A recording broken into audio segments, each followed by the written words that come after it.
Hi, today we are going to talk about Creative Studio Business Expenses Tracker. So if you're running a studio and you're looking to track your business expenses, then this video is for you.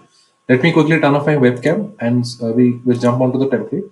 So this is the particular template that we're talking about, which is the Creative Studio Business Expenses Tracker.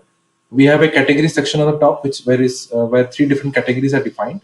If you're looking to add a new category, click on this new page to add a new category. If you want to edit any particular category, click on this pencil icon and you can type out the new category name. It will be dynamically synced. If you want to delete any category, click on this three dot and click on delete. The category will delete it. Okay. So let me undo the changes where I'm showing you the demonstration. For every category, we have got a budget expense. So click on this value and you can define your own budgeted expense amount as you type out the value.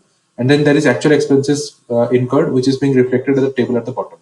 So as you modify all these expenses amount, everything gets updated at the top, and the percentage indicator also gets changed as per the required input that you have made. And finally, we have a summary section which shows the total budgeted expense that has been made, the actual expenses which is being pulled from the value at the bottom, the difference in between the both, and the percentage of actual expenses incurred so far. So this is in a quick nutshell of how you can utilize Creative Studio Business Expenses Tracker to keep track of your business expenses.